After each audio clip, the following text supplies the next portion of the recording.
오늘 찬양을 보니까 내가 크게 입을 열라 내가 내게 채우리라 성령의 비를 채우리라 라는 가사가 너무나도 우리 하늘마음교회에 임하실 것이다 라는 믿음이 듭니다. 한 가지 개인적인 간증을 좀 먼저 나누고 기쁜 소식을 나누고 말씀을 전하면 좋겠다라는 생각이 들어서 말씀을 나누겠습니다. 지난주 수요일 날은 5월 15일로 누구의 탄신일이었습니다. 그런데 저희 아버지가 아직 예수님을 믿지는 않고 있는데 올해 들어서 처음으로 절에 가지 않으셨습니다. 절에 가지 않으시고 사람들에게 우리 딸 이제 목사 될 것이니까 준비를 해야 된다고 말씀하시고 저의 설교 링크를 주변 사람들한테 보내는 일을 하고 계십니다. 하나님은 지금 이때도 일하고 계심을 믿습니다.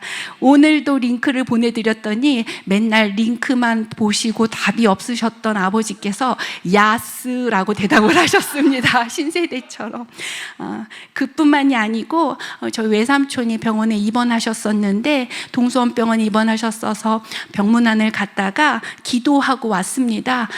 정수리 열리고 불가보혈 들어가는 것을 선포하고 다 치료를 하고 믿음으로 선포하고 왔는데 그 이후로 정말 좋아지셔서 한 달 만에 퇴원하셔서 그 옆에 월드메리디앙에 지금 계시고요. 충영교회 장로님이신데 제가 설교할 때는 저의 링크를 아빠가 보내주기 때문에 들으신다고 합니다. 외삼촌. 네. 죄송해요. 아무튼 오늘 다니엘 4장으로 돌아와서 느부갓네살의 마지막 왕의 모습을 보는 날입니다. 느부갓네살은 성경에 나오는 느부갓네살 왕은 느부갓네살 2세를 지칭하는 것입니다. 느부갓네살 1세 왕은 어떤 왕이냐면 지금 우리가 읽고 있는 이 느부갓네살 왕보다 500년 전에 있었던 느부갓네살 1세 왕이었고 그 왕은 구바벨론의 왕이었었습니다. 구바벨론은 아수르에 의해서 북이스라엘과 같이 멸망을 했었었는데 신바벨론은 새롭게 이 느부갓네살 2세 왕과 같이 엄청나게 성장한 바벨론이고 신바벨론이라고 불립니다. 그 바벨론이 큰 성 바벨론이라고 불린 만큼 역사적으로 막강한 도시였었습니다. 제가 이번에 바벨론에 대해서 같이 연구하면서 PPT를 준비해 왔습니다. 14장의 PPT를 간단하게 보시면서 바벨론을 한번 설명하도록 하겠습니다. 느부갓네살 2세 왕은 BC 605년부터 562년까지 통치한 왕인데요. 두 번째 슬라이드. 바벨론의 최고 전성기로 그가 차지한 영토가 지금 지도에 보이는 이 주황색 부분 있지요. 여기가 다 차지한 영토입니다. 오른쪽에 이 페르시아만에서부터 왼쪽에 지중해까지 거대한 영토를 차지를 했었죠. 세 번째 슬라이드. 바벨론의 수도는 약 20km나 되는 엄청난 크기라고 추측을 합니다. 혹자는 27km라고 하는데 이 분당에서 사당까지가 꼬부랑길로 28km더라고요. 그러니까 거기까지가 수도인 것입니다. 그 수도 안에만 살고 있었던 인구가 18만 명이나 되었어요. 네 번째, 느부갓네살 왕은 영토를 확장한 정복자이면서도 건축가로 유명합니다. 이 건축물을 이야기를 하려고 합니다. 지금 보시는 이것이 가장 유명한 공중정원이라는 사진입니다. 세계 7대 불가 사이에 들어갈 만큼 특별한 건축물인데요. 6번째 슬라이드. 지금으로부터 2600년 전에 지어진 것인데 이 건물이 바로 메소포타미아 문명의 총집합체로 보인다라는 것입니다. 자, 이 사진은 바로 느부갓네살 2세와 왕비의 사진입니다. 제가 이 건물을 지은 에피소드를 듣고 나서 느부갓네살이 너무 멋있는 거예요. 그 느부갓네살의 왕비가 아미티스 공주인데 왕이 왕비를 위해서 하늘 정원을 지어서 선물을 한 것입니다. 그래서 우리 하늘마음교회의 예쁜 우리 자매님들이 축복하기를 느부갓네살 왕과 같이 한 여인을 끔찍이 사랑하되 하나님도 경배하는 자를 만날 것을 축복합니다. 자, 청년들. 네.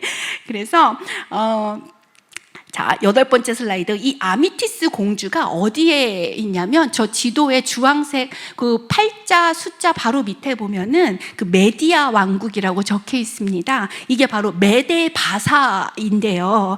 여기에 공주예요. 이라크 북부에 있고 이란의 산악지대에서 여기 바벨론까지 사막인 바벨론으로 시집을 온 것입니다. 그래서 그녀가 살던 동네가 높은 산과 맑은 계곡물과 나무가 우거진 고향을 떠나서 사막지대인 바벨론으로 와서 되게 향수에 걸렸을 것이라고 추측을 하고, 이 왕이 그 사랑하는 왕비를 위해서 그 공주의 나라를 이 바벨론 땅에 재현한 것이 바로 공중공원인 것이에요. 공중공원을 묘사한 그림들이 이렇게 지금 보입니다. 그리고 다음 슬라이드. 실제로 이것의 유적지가 100년 전에 발굴이 됐어요. 그래서 정말로 있었겠다, 추측만이 아니라. 그리고 이 공원이 실제로 엄청난 크기인데 상상을 하시면서 들으시면 되겠어요. 가로와 세로의 길이가 400m입니다. 공원이 400m이고 15m 되는 토성을 쌓았고, 이렇게 계단식으로 탑이 올라가서 가운데 꼭대기 탑이 100m가 되는 높이입니다. 그러니까는 아파트로 치면은 30층의 높이인 거죠. 우리가 보통 눈으로 보면 100m도 안 보이지만은 꼭대기에서 보면은 위에서부터 내려다보기 때문에 400m까지 푸르른 정원을 다 볼 수가 있는 것이죠.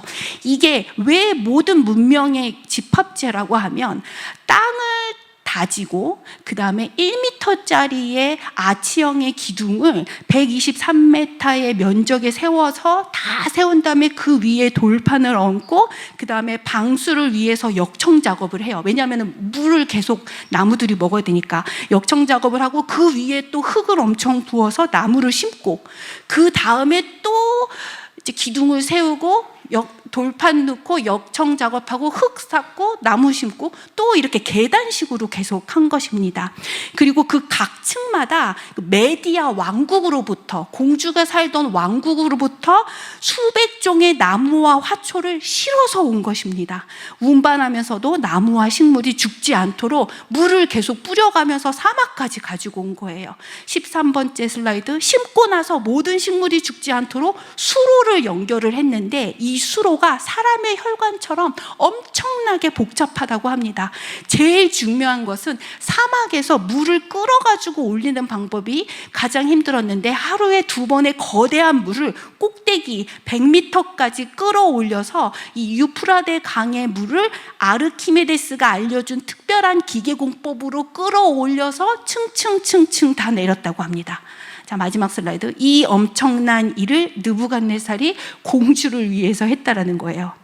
사실 이 왕은요, 이렇게 할 수 있는 기술도 가지고 있었고, 능력도 있었고, 재력도 있었고, 권세도 있었고, 시킬 만한 사람도 있었던 것이에요. 제가 이거를 알면서 이 사람은 교만 안 할 수가 없겠다. 왜냐하면 정말 능력이 있는 사람이기 때문에. 서아시아에서 최고의 도시를 건설한 장본인인 이 느부갓네살 2세 왕을 하나님께서 선택하셔서 그에게 하나님의 영광을 보여주기로 작정을 하신 거예요.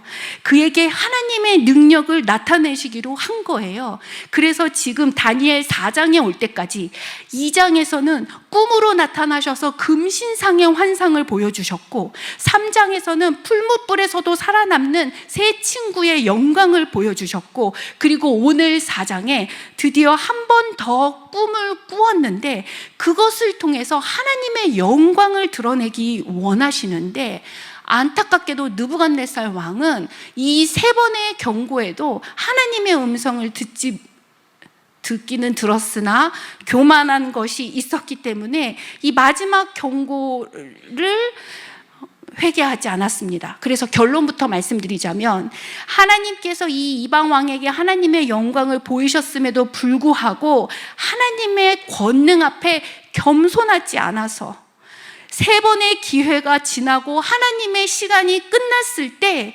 하나님의 주권 아래 완전히 굴복하게 되는 사건을 오늘 본문을 통해서 보게 됩니다.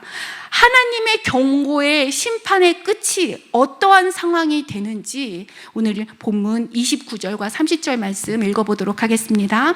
시작. 12달이 지난 후에 내가 바벨론 왕궁 지붕에서 거닐세 나 왕이 말하여 이르되 이 큰 바벨론은 내가 능력과 권세로 건설하여 나의 도성으로 삼고 이것으로 내 위엄의 영광을 나타낸 것이 아니냐 하였더니 바벨론 왕궁의 지붕을 거니면서라고 나옵니다.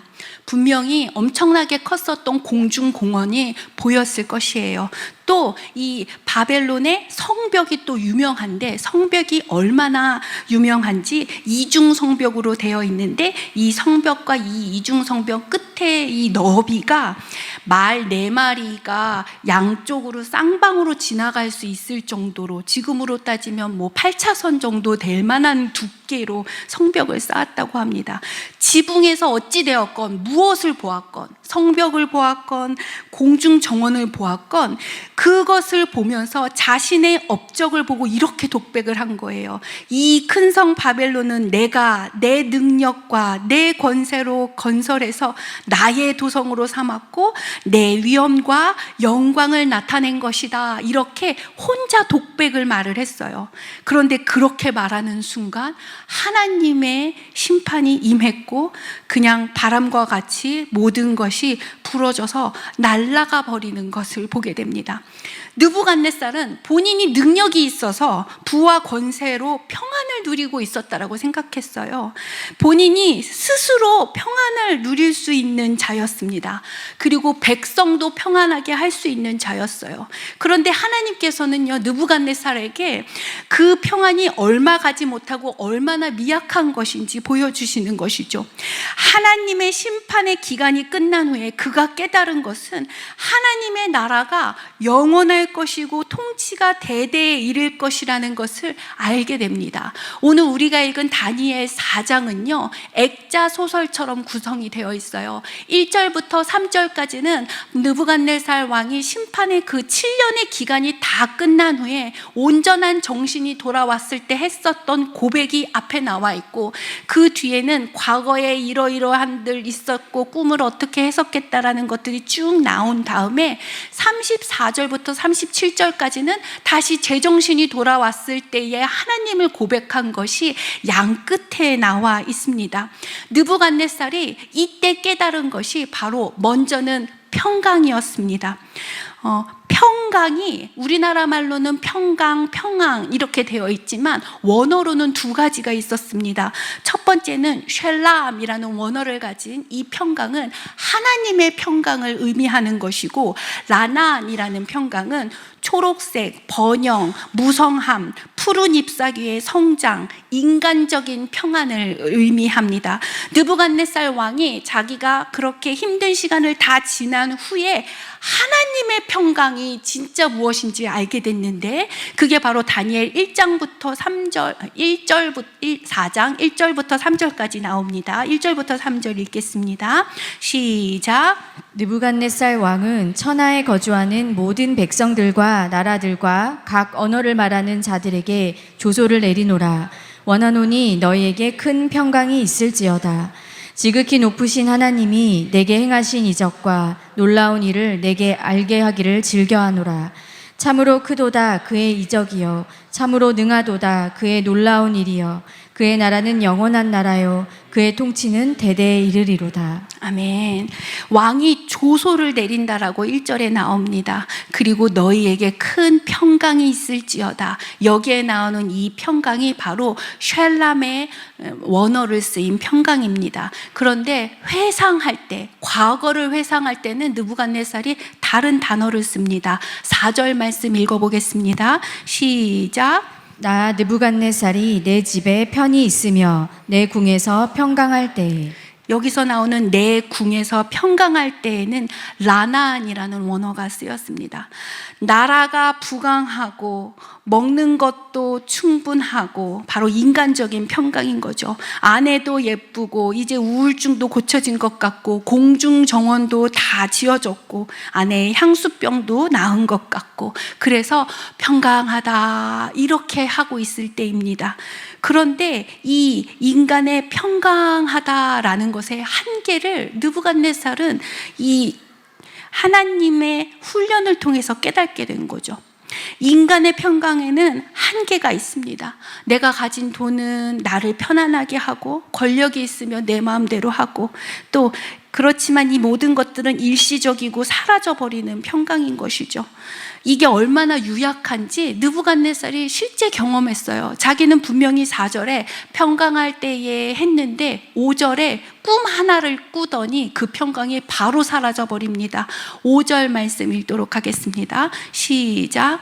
한 꿈을 꾸고 그로 말미암아 두려워하였으니 곧 내 침상에서 생각하는 것과 머릿속으로 받은 환상으로 말미암아 번민하였었노라.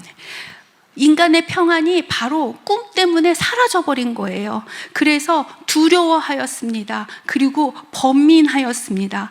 내가 아무리 마음을 정리하고 상담을 받고 자신의 마음을 막 지키고 그래가지고 이 평안하다 이렇게 생각했었는데 이제는 어느 나라도 나를 나를 침범하지 않겠구나. 내 주변국들도 이제는 괜찮구나. 이렇게 했는데 한 번의 꿈으로 바로 그 평강이 흔들어 버린 거예요. 그리고 번민이 생긴 겁니다.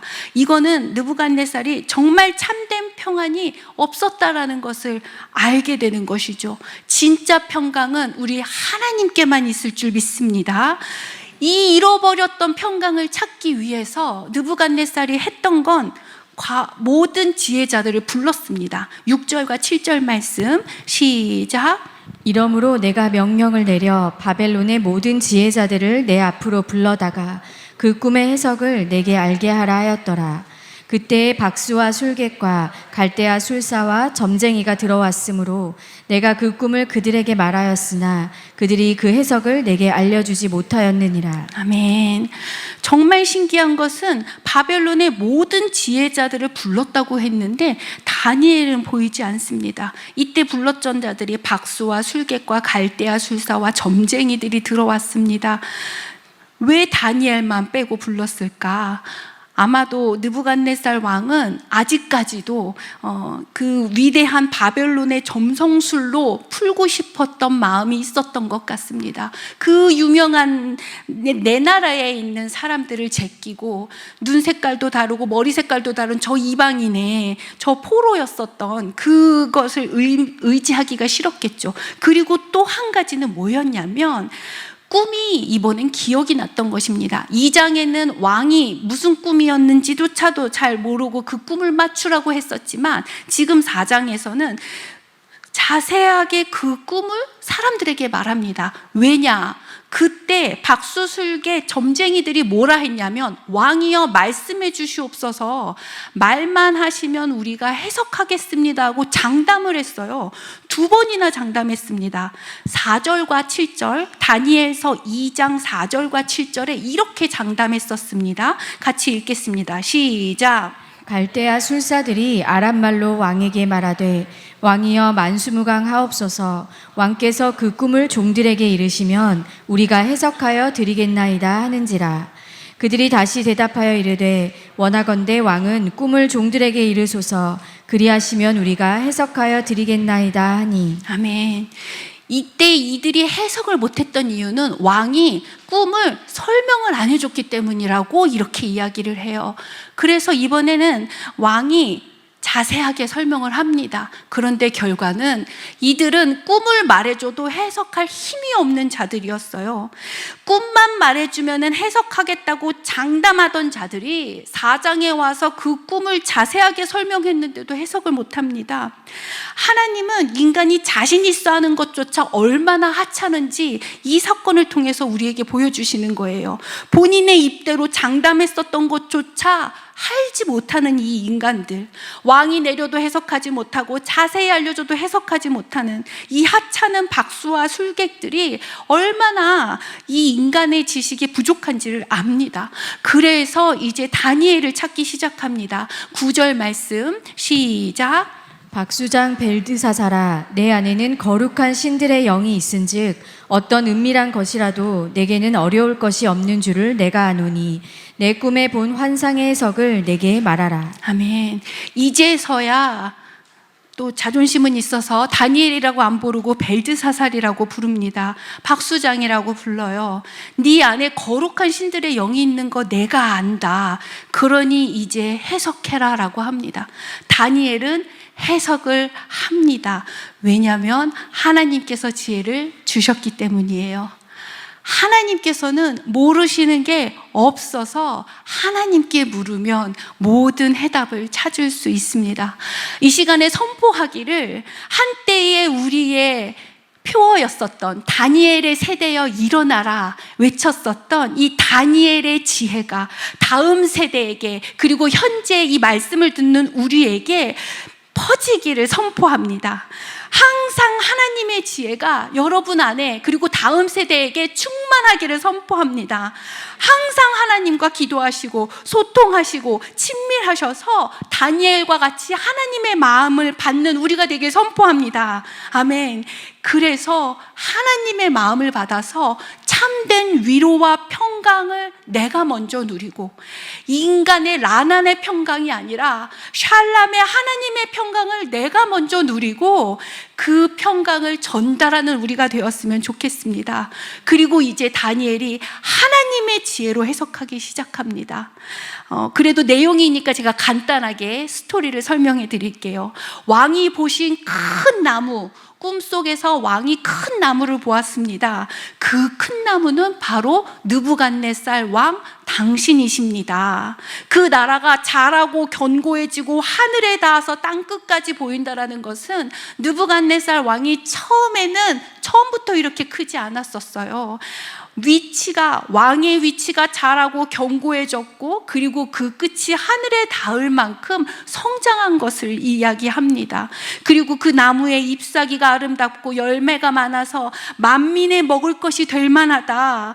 부귀영화가 끝이 없다라는 것이죠. 그런데 이것이 느부갓네살 왕이 그 나라에서뿐만이 아니라 들짐승도 그 나무 아래에 있고 공중에 새가 가지에 깃들일 정도로 그 나라 주변에 있는 모든 짐승과 새까지도 함께 그 나무와 함께 더불어서 사는 거예요. 그런데 그때 하늘에서부터 한 순찰자, 한 거룩한 자가 하늘에서 내려왔다라는 것은 바로 하나님께서 보내신 천사, 쉴 수 없이 두루다니면서 관찰하는 자가 하나님께서 보내신 자라는 거예요. 그 천사에게 무엇을 명했냐?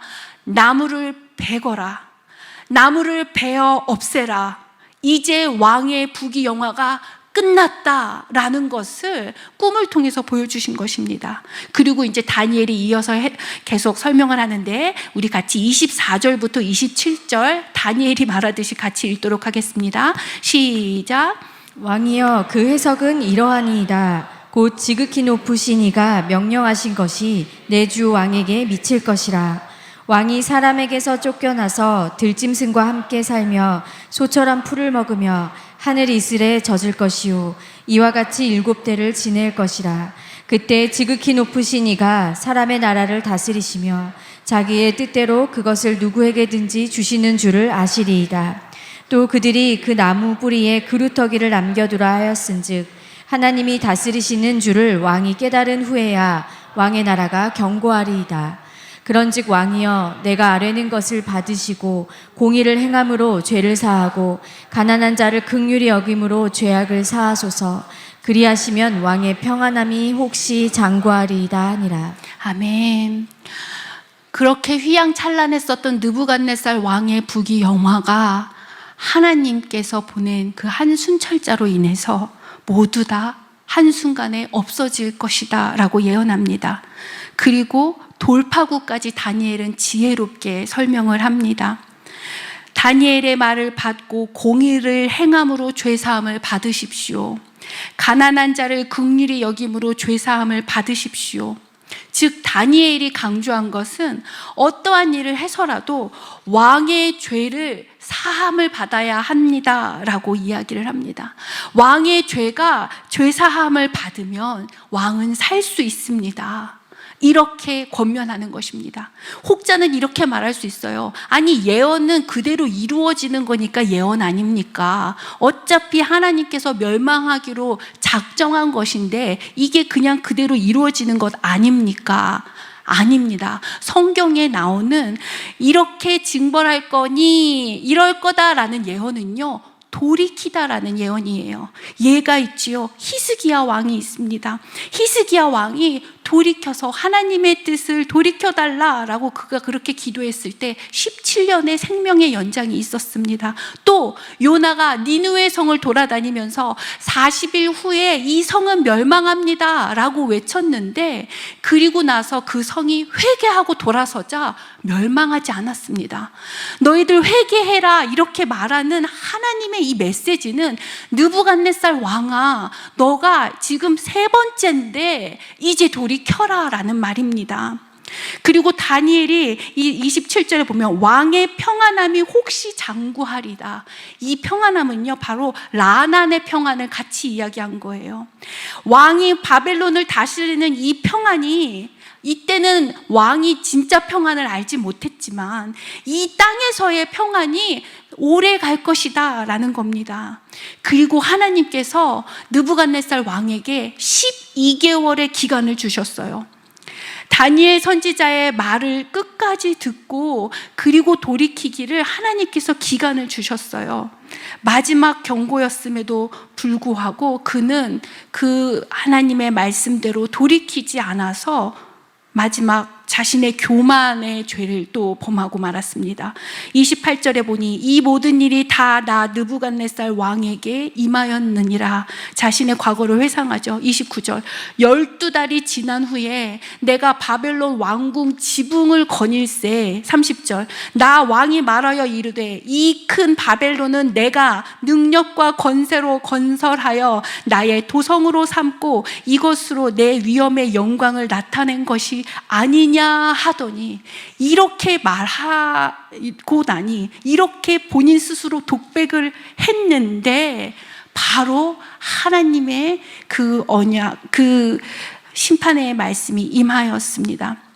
자기 손으로 이룬 왕국의 결정체를 보니까 너무 스스로 감탄해서, 야, 이 큰 성 바벨론은 정말 읍등 가는구나. 이게 바로 나의 도성이고 나의 영광이구나. 나의 영광을 드러내는구나. 이렇게 했을 때 하나님의 심판이 바로 임한 것입니다. 사실 요 뒤에 절에 보면 31절에 보면 어떻게 나오냐면, 이 말이 아직 나 왕의 입에 있을 때 하늘에서 소리가 나서 이르되 느부갓네살 왕아, 내게 말하노니 나라의 왕위가 내게서 떠났느니라. 영광을 하나님께 돌리지 않으니 바로 왕위가 바로 이 느부갓네살 왕에서 떠났습니다. 영광을 돌리지 않아서 심판받았던 자들이 많이 나오죠. 헤롯 왕이 그렇습니다. 헤롯이, 사도행전 12장 23절, 헤롯이 영광을 하나님께 돌리지 아니하므로 주의 사자가 고치니 벌레에게 먹혀 죽으니라. 에스겔 28장 17절 두로 왕에게 한 말씀입니다. 내가 아름다움으로 마음이 교만하였으며 내가 영화로움으로 내 지혜를 더럽혔으며 내가 너를 땅에 던져 왕들 앞에 두어 그들의 구경거리가 되게 하였도다. 하나님께서는 교만한 자를 낮추시는 분이십니다. 우리는 그 하나님의 놀라운 권능 앞에 겸손해야 될 줄로 믿습니다. 그러면 어떻게 해야지 우리가 더 하나님께 겸손할 수 있습니까? 먼저 첫 번째로는 하나님을 더 알므로 겸손할 수 있습니다. 우리가 정말로 하나님을 안다면 겸손할 수밖에 없어요. 순찰자, 거룩한 자가 하늘에서부터 내려와 이 세상에 하는 모든 것을 할 수가 있습니다. 다니엘 4장 14절 말씀 시작. 그가 소리질러 이처럼 이르기를 그 나무를 베고 그 가지를 자르고 그 잎사귀를 떨고 그 열매를 해치고 짐승들을 그 아래에서 떠나게 하고 새들을 그 가지에서 쫓아내라. 아멘. 하나님이 창조도 하시며 없애기도 하시는 분이십니다. 여기에 나오는 동사들을 보면 베다, 자르다, 떨다, 해치다, 떠나게 하다, 쫓아나게 하다. 지극히 높으신 하나님께서 깨어서 감찰하는 순찰자가 되어서 이 모든 것을 하신다라는 것이에요. 막강한 힘과 권위가 있으신 분이십니다. 그분은 땅에 남겨둘 것을 남겨놓으시고 노줄로 동일 것들은 들풀 가운데 두실 수 있는 분이세요. 이 세상에 아무리 똑똑한 자가 자기가 지혜가 있다 하더라도 하나님의 은혜가 떠나는 순간 짐승과 같이 변해버리는 자가 되고 무지한 자가 되는 것이죠. 하나님은 자기의 뜻대로 누구에게든지 권세를 주셨다가도 가져가실 수 있는 분이십니다. 모든 것은 하나님의 주권과 통치 아래 있습니다. 하나님은 모든 결정의 최종 판결자이고 최종 선택자이신 것입니다. 인간에게 꿈을 주시기도 하고 그 꿈을 해석하실 수도 있는 분은 바로 우리 하나님이십니다. 그리고 자신의 뜻을 인간에게 먼저 알려주시고 그 뜻대로 이루어 가시는 분이 바로 우리 하나님이십니다. 하나님께서 한 번 말씀하시면 그것을 거부할 자가 아무도 없습니다. 바벨론의 찬란했던 문명을 이끌었던 왕조차도 하나님께서 그 지혜를 걷어가시니 사람에게 쫓겨나 들짐승과 함께 살며 소처럼 풀을 먹는 자가 되었던 것이에요. 하늘 이슬에 자기의 머리가 젖으면서 7년 동안 그렇게 지내는 삶을 살았습니다. 그리고 어떻게 해야 우리가 겸손해야 되는지, 두 번째, 본인이 얼마나 비천한 자인지 나의 처음 시작을 기억하면 겸손해질 수 있습니다. 다니엘 4장 26절 말씀 시작. 또 그들이 그 나무 뿌리에 그루터기를 남겨두라 하였은즉 하나님이 다스리시는 줄을 왕이 깨달은 후에야 왕의 나라가 견고하리이다. 아멘. 나무 뿌리에 그루터기를 남겨두라 하시니 그대로 또 된 것이죠. 우리의 밑바닥이 다 드러나고 나면 겸손해질 수밖에 없습니다. 우리가 어디에서부터 시작했는지 알면, 우리의 처음 시작이 무엇인지 알면 겸손할 수밖에 없어요. 원래 그 구바벨론이었었던 그 바벨론은요, 아수르에게 멸망했었던 과거가 있습니다. 자신이 얼마나 낮았었는지 알면 이 느부갓네살 왕의 2세가 이렇게 휘황찬란한 문명을 자랑할 수 있었던 것은 하나님의 허락하심으로 누렸었던 평안인데, 나의 힘과 능력과 노력으로 된 것이라고 착각한 교만이 되니까 한도 끝도 없이 하늘 끝에 닿을 정도로 바벨탑과 같이 올라가 버린 것이에요. 자신의 출발을 알지 못하고 시작을 알지 못하고 이랬던 모든 현 상황이 하나의 한 줌의 흙과 같이 없어져 버린 것입니다. 하나님께서는 인간을 흙으로 만드시고 그 코에 생기를 넣어서 생명이 된 우리이죠. 사실 우리의 처음 시작은 흙이었습니다. 여러분, 놀랍게도 겸손이라는 단어가 라틴어로 휴무스인데, 이 휴무스의 뜻이 무엇이냐면 흙이라는 뜻입니다. 겸손이 바로 흙이라는 뜻에서 나온 거예요. 그리고 이게 바로 휴먼이라는 단어가 또 여기에서 파생된 것입니다. 즉, 인간은 흙에서부터 왔다라는 것을 깨닫는 것이 겸손이라는 것입니다. 입술로 나는 미약한 존재다라고 고백하는 것, 그리고 머릿속으로 내가 얼마나 이 아는 것이 부족한 것인지 아는 것이 바로 겸손인 것입니다. 하나님께서는 이 겸손한 자에게 은혜를 준다고 말씀하셨는데, 우리가 겸손을 나의 것으로 여기고 내가 겸손한 자가 되자 이렇게 선포하는 마음으로 야고보서, 베드로전서, 역대하 말씀을 같이 선포하겠습니다. 야고보서 4장 6절, 자, 선포하시면서 시작. 그러나 더욱 큰 은혜를 주시나니 그러므로 일러스되 하나님이 교만한 자를 물리치시고 겸손한 자에게 은혜를 주신다 하였느니라. 아멘. 자, 우리 베드로전서 5장 5절도 선포하면서 읽겠습니다. 시작. 젊은 자들아, 이와 같이 장로들에게 순종하고 다 서로 겸손으로 허리를 동이라. 하나님은 교만한 자를 대적하시되 겸손한 자들에게는 은혜를 주시느니라. 아멘. 젊은 자들에게 이렇게 권면하죠. 그리스도의 고난에 먼저 참여한 장로들에게 순종하고 존대하라고 합니다. 마치 축구 경기를 보듯이 아이고 저기서 저 골을 왜 저렇게 넣어 이렇게 비판하는 것이 아니라 우리를 대신해서 밤낮으로 기도하고 일하는 그 어른들한테 순종하고 겸손으로 허리를 동이라고 이야기합니다. 그들에게 은혜를 주신다라고 약속하십니다. 우리 역대하 36절 12절 말씀 선포하면서 시작. 그의 하나님 여호와 보시기에 악을 행하고 선지자 예레미야가 여호와의 말씀으로 일러도 그 앞에서 겸손하지 아니하였으며. 하나님께서는 말씀으로 우리에게 말씀하십니다. 그러므로 하나님의 말씀 앞에 겸손한 우리가 되었으면 좋겠습니다. 겸손한 자로 나아가는 자들을 하나님께서 붙드실 것입니다. 그리고 아주 제가 좋아하는 말씀 잠언 22장 4절인데요. 겸손한 자에게 주는 열매가 있습니다. 우리 큰 소리로 시작. 겸손과 여호와를 경외함의 보상은 재물과 영광과 생명이니라. 아멘.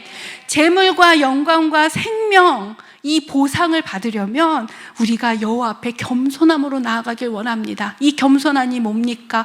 나의 부족함, 나의 처음이 어떠한지를 고백하는 것이죠. 자, 또 예수 그리스도께 겸손을 배우면 됩니다. 마태복음 11장 29절 말씀 시작. 나는 마음이 온유하고 겸손하니 나의 멍에를 메고 내게 배우라. 그리하면 너의 마음이 쉼을 얻으리니. 아멘. 우리의 대장 되신 예수님께 그 겸손을 배우기 원합니다. 그분은 겸손하셔서 멍에 매는 짐승 새끼 곧 나귀 새끼를 타셨습니다. 그분은 겸손하셔서 자기의 뜻대로가 아닌 하나님의 뜻대로 하길 원하는 기도를 하셨습니다. 그분은 겸손하셔서 하나님의 말씀에 순종하시되 죽기까지 피 흘리기까지 순종하셨습니다. 죄 많은 인간을 구원하기 위해 겸손으로 순종으로 하나님의 주권 앞에 순종하셨습니다. 우리가 이렇게 겸손함으로 하나님의 주권 앞에 나아갈 때 하나님께서 분명히 우리를 높이실 것이라 약속하십니다. 베드로전서 5장 6절 시작. 그러므로 하나님의 능하신 손 아래에서 겸손하라. 때가 되면 너희를 높이시리라. 아멘. 때가 되면 우리를 높이신다라고 위로하고 계십니다. 교만했었던 느부갓네살 왕은 찬란했었던 모든 문명을 뒤로하고 사랑했던 아내의 곁도 같이 떠나고 7년간의 시간을 보냈습니다. 32절에 보니 사람에게 쫓겨나서 들짐승과 함께 살면서 소처럼 풀을 먹고 7대를 지나니 지극히 높으신 이가 사람의 나라를 다스리며 그의 자기의 뜻대로 그것을 이루는 누구든지 주시는 줄을 알기까지 이르리라 하고 33절에 보니 느부갓네살 왕에게 이 말씀이 응해서 사람에게 정말로 쫓겨나고 소처럼 풀을 먹으며 몸이 하늘이슬해졌고 머리털이 독수리 털과 같이 깎아주는 사람이 없어서 자랐고 손톱도 깎지 못하니 새 발톱과 같이 되었더라.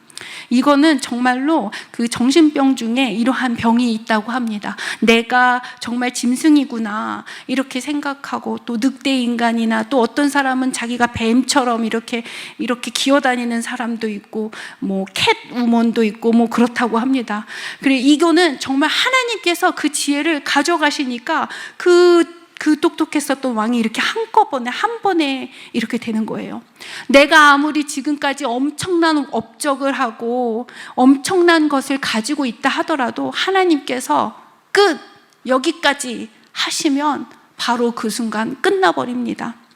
하나님의 말씀이 떨어지자 이 모든 것이 끝나버렸어요. 하나님의 정했던 그 시간이 끝나자마자 바로 이 말씀이 응해 버리셨습니다. 하나님께서는요 시간을 인간에게 주시는데 이 시간이 가장 공정하면서도 가장 무서운 것입니다. 하나님께서는 그 시간을 통해서 그 뜻을 성취해 가세요.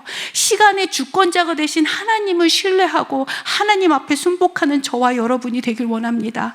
하나님의 때가 차니 다니엘이 왕이 7년이 되면 돌아온다라는 그 말씀과 같이 왕의 지혜가 다시 돌아옵니다. 이게 바로 하나님의 마음이죠. 하나님은 그 왕을 징벌하고 끝내는 게 아니라 그에게도 기회를 주시고 그도 하나님 백성 삼기를 원하셨어요. 34절과 35절 이 은혜의 말씀 같이 읽어보겠습니다. 시작. 그 기한이 참에 나 느부갓네살이 하늘을 우러러 보았더니 내 총명이 다시 내게로 돌아온지라. 이에 내가 지극히 높으신 이에게 감사하며 영생하시는 이를 찬양하고 경배하였나니 그 권세는 영원한 권세요 그 나라는 대대에 이르리로다. 땅의 모든 사람들을 없는 것 같이 여기시며 하늘의 군대에게든지 땅의 사람에게든지 그는 자기 뜻대로 행하시나니 그의 손을 금하든지 혹시 이르기를 내가 무엇을 하느냐고 할 자가 아무도 없도다. 아멘. 느부갓네살이 회복되어서 했었던 첫 번째 표현은 감사였었습니다.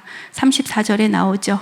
지극히 높으신 하나님께 감사했었습니다. 이 느부갓네살 왕의 고백은 첫 번째 2장에서의 고백과 3장에서의 고백과 다릅니다. 첫 번째 꿈 해석을 받고 놀라서 한 고백은 너희 하나님은 참으로 모든 신들의 신이시오 모든 왕의 주제시로다. 이렇게 고백했었습니다. 그리고 풀무불에서 살아난 새 친구를 봤을 때의 고백은 사드락, 메삭, 아벳느고의 하나님을 찬송할지로다. 그 하나님께 경솔히 말하거든 그 몸을 쪼개고 그 집을 걸음토로 삼을지니 이는 이같이 사람을 구원할 다른 신이 없음이라. 이렇게 고백했었습니다. 그런데 본인이 직접 그 하나님의 능력을 내 피부와 살로 경험하고 나니 이 경배가 달라졌어요.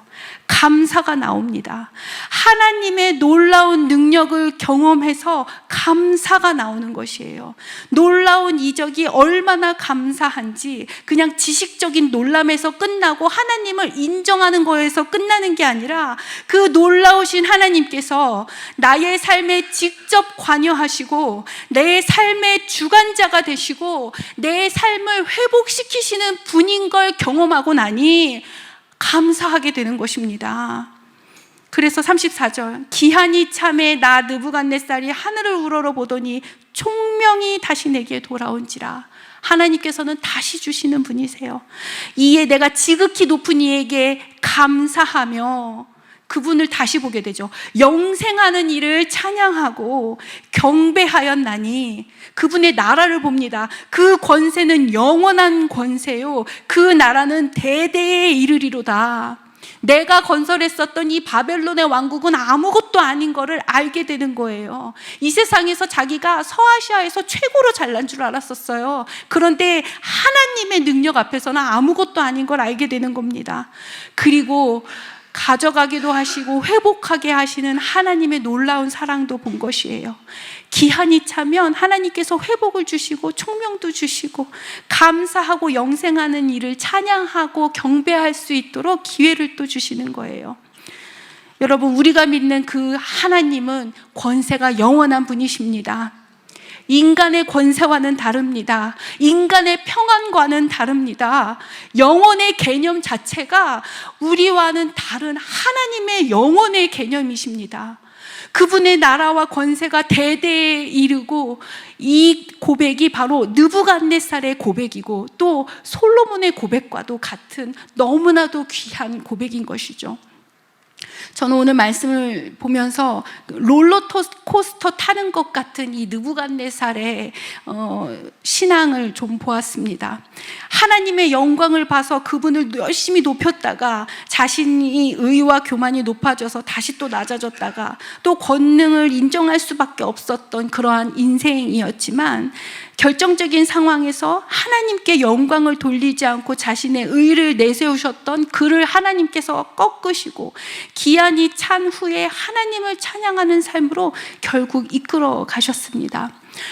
성경 말씀에 나오지 않지만 역사적으로 느부갓네살 왕은 이렇게 정신이 온전히 돌아온 후에 1년 더 지내서 겸손하게 하나님을 섬기고 바로 죽었다라는 이야기가 있습니다.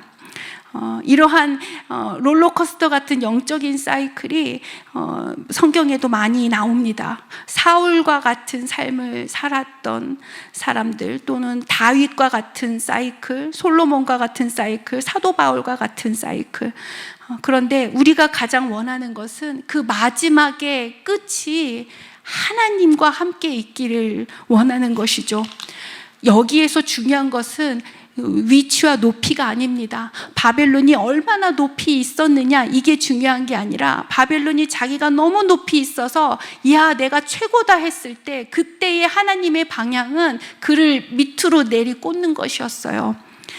높이 있다고 해서 중요한 게 아니라 내가 어느 방향을 향해 있는지가 중요합니다. 비록 지금 내가 높은 위치에 있더라도 내리막을 향한 방향이라면 돌아서야 되고요. 비록 지금 내가 너무나도 낮은 위치에 있지만 그것이 올라가는 방향이면 안전한 것이에요. 우리의 말년이 하나님을 향하는 방향에 서 있기를 축복합니다. 하나님과 함께하는 방향에 서 있기를 원해요. 하나님을 등지고 하나님을 반대하는 방향에 서지 않기를 원합니다.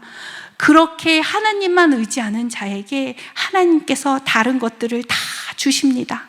37절에 느부갓네살이 고백한 것 또 하나 같이 읽어보면 좋겠는데, 37절, 그러므로 지금 나 느부갓네살은 하늘의 왕을 찬양하며 칭송하며 경배하노니 그의 일이 다 진실하고 그의 행하심이 의로우심으로 교만하게 행하는 자를 그가 능히 낮추심이라.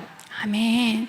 보면 느부갓네살은 이렇게 말합니다. 그 전까지는 나 느부갓네살 왕은 이랬는데 제정신이 돌아온 후에 그는 나 느부갓네살은 누구를 왕이냐 하면 하늘의 왕을 찬양하며, 더 이상 자기를 왕이라고 이야기하지 않고요, 하나님만이 왕이십니다, 이렇게 선포하는 자가 되었습니다. 느부갓네살이 겸손하게 엎드리니 모든 것이 돌아왔습니다. 그에게 귀중한 지혜를 깨닫게 하시고 총명도 돌아오게 하시고 영광도 주시고 위엄도 주시고 광명도 주시고 모사도 주시고 관원도 주시고 나라도 주시고 그 위세까지 다 돌려주셨습니다. 더 견고한 나라가 된 것이에요. 왜? 나 자신을 낮추니. 하나님께서는요, 자신을 낮추는 겸손한 자를 높이시는 분이십니다. 그렇게 겸손히 살다가 하나님께 부름을 받은 거예요. 이 말년이 얼마나 복된 말년입니까? 얼마나 위대하고 높이 살다가 하나님께 부름을 받지 못한 자는 얼마나 불쌍한 자들입니까? 말씀의 결론을 맺도록 하겠습니다. 우리 모두 우리를 낮추기도 하고 높이시기도 하는 그 하나님 앞에 겸손함으로 나아가는 우리가 되었으면 좋겠습니다. 가난하게도 하시고 부하게도 하시는 하나님을 인정하고 그분께 감사드리도록 했으면 좋겠습니다. 인간의 모든 생사화복이 하나님께만 있다고 고백하면 좋겠습니다. 그래서 비록 이방 왕이었던 느부갓네살 왕의 고백이 나의 고백이 되고, 또 한나의 고백이 생각이 나서 마지막으로 한나의 고백을 함께 읽은 후에 우리 찬양으로 나아가겠습니다. 사무엘상 2장 7절에서 10절까지 한나의 고백입니다. 시작. 여호와는 가난하게도 하시고 부하게도 하시며 낮추기도 하시고 높이기도 하시는도다. 가난한 자를 진토에서 일으키시며 빈궁한 자를 거름더미에서 올리사 귀족들과 함께 앉게 하시며 영광의 자리를 차지하게 하시는도다. 땅의 기둥들은 여호와의 것이라. 여호와께서 세계를 그것들 위에 세우셨도다. 그가 그의 거룩한 자들의 발을 지키실 것이요 악인들을 흑암 중에서 잠잠하게 하시리니 힘으로는 이길 사람이 없으니로다. 여호와를 대적하는 자는 산산이 깨어질 것이라. 하늘에서 우레로 그들을 치시리로다. 여호와께서 땅 끝까지 심판을 내리시고 자기 왕에게 힘을 주시며 자기의 기름 부음 받은 자의 뿔을 높이리로다 하시나. 아멘. 스스로 낮추시고 낮추는 자를 사용하시는 그 하나님 앞에, 하나님, 내가 오늘 정결한 마음으로 나아가길 원합니다. 내 안에 있는 교만의 죄를 뿌리 뽑아 주시옵소서. 나를 먼저 찾아와 주시고 정결한 마음으로 나에게 가득 채워 주시옵소서. 그 하나님 아버지 앞에, 주님, 나에게 성령을 거두지 마시고 구원의 기쁨을 다시 회복시키는 우리 하늘마음 공동체에게 은혜로 덧입혀 주시옵소서. 고백하며 찬양하도록 하시겠습니다.